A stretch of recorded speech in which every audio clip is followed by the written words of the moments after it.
Welcome to another episode of Between Two Brokers.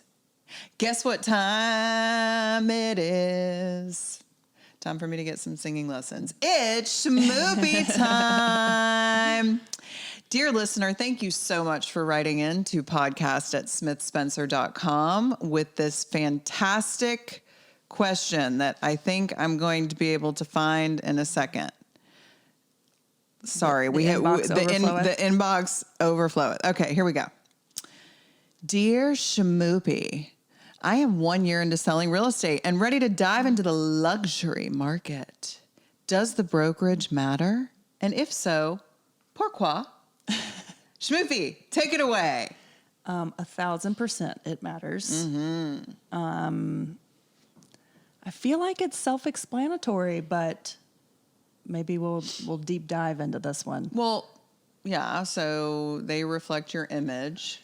We specifically designed our brand to be luxurious. Yeah, so that's why it's all gold, right? Because we shine. Well, and we didn't pick a name that I don't want to pick on anybody. Oh boy, here she goes. Yeah. Okay, because she picks on people when y'all aren't listening. Okay? Yeah, I can't say that, but let's just say that there's a portion of their name that is a synonym for barf. And they're a brand here in Charleston, and I just can't imagine them having a luxury listing. And guess what? They don't ever. Yeah. Or if you have like a big national brand, I think it's just kind of diluted. It's just kind of like average. Yeah. Right? Yeah.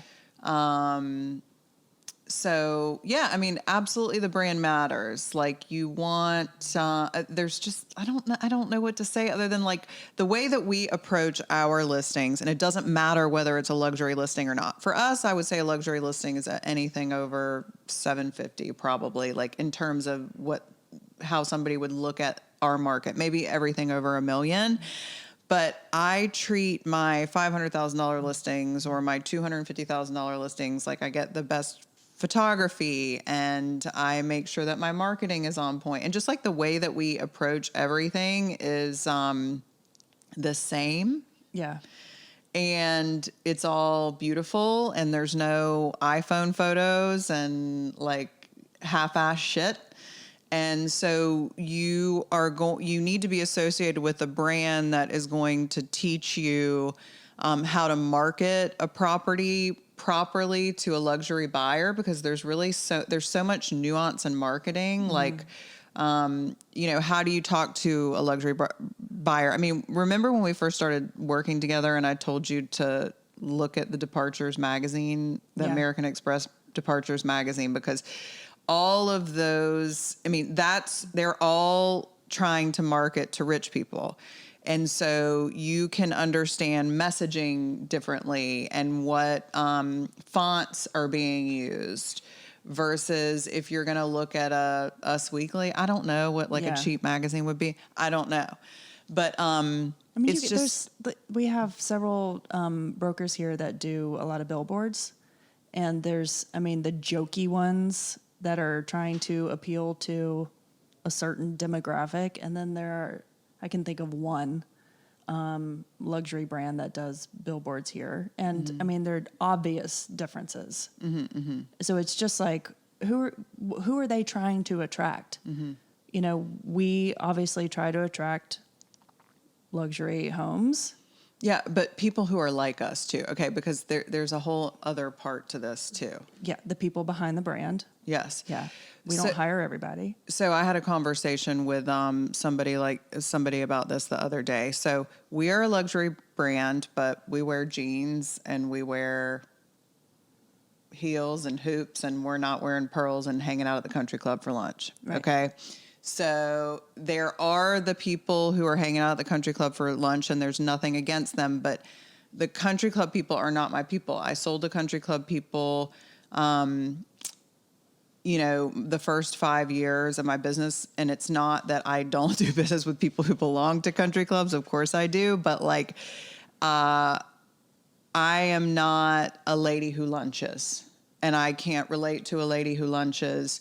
and therefore I'm not trying to attract that buyer. So I'm not going to, you have to be yourself. So the bottom line is you need to align yourself with the brand who represents you best. Like, are you cool? Well, go with the cool brand. Yeah. Are you a country clubber? Then go with the country club brand. And are you just trying to get into the luxury market because the prices are higher, or are you a luxury agent? This is also true. It all how you present yourself. Let me tell you something. If you came to sell my house and you're showing up chewing gum, if you show up to Erin's house chewing gum, she's probably going to punch you in the face. or you smell like an ashtray, or your clothes are not together, I mean, it's all about presentation. And it's not like, oh, I'm going to align myself with a luxury brand and the phone's going to start ringing with, $1.5 million listings. Mm-mm. No, I mean, there's a lot of training that has to go into the service that's provided. Yeah. I mean, so when I started in the business, I was working for a luxury brand, and we had a very specific dress code.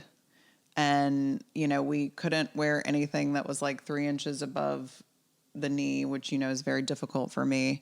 And like, there was all this stuff, and it felt so stuffy and fake and uncomfortable to me. Like, and I just remember like seeing TV shows with real estate agents from California who were highly successful and selling $100 million a year. And, this woman was in her 50s and she had on red lipstick and a Vince top and ripped jeans and heels. And I was like, that's me. Like, I'm comfortable, I'm relaxed, but I'm going to be myself, and I'm going to dress the way that I want. I'm going to present the way that I want, and, I just think that you because then you're going to attract your people, and that's ideally what you want. Yes.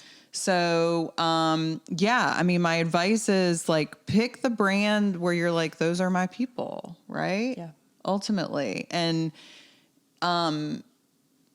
you have to have some, some class, I think, if you want to be a luxury agent, right? For sure. Which is part of our professional development at our office. Mm-hmm, mm-hmm. So anyway, we hope that answers your question. And thank you so much for emailing podcast@smithspencer.com. Don't forget to rate, review, and subscribe. And thanks for tuning in.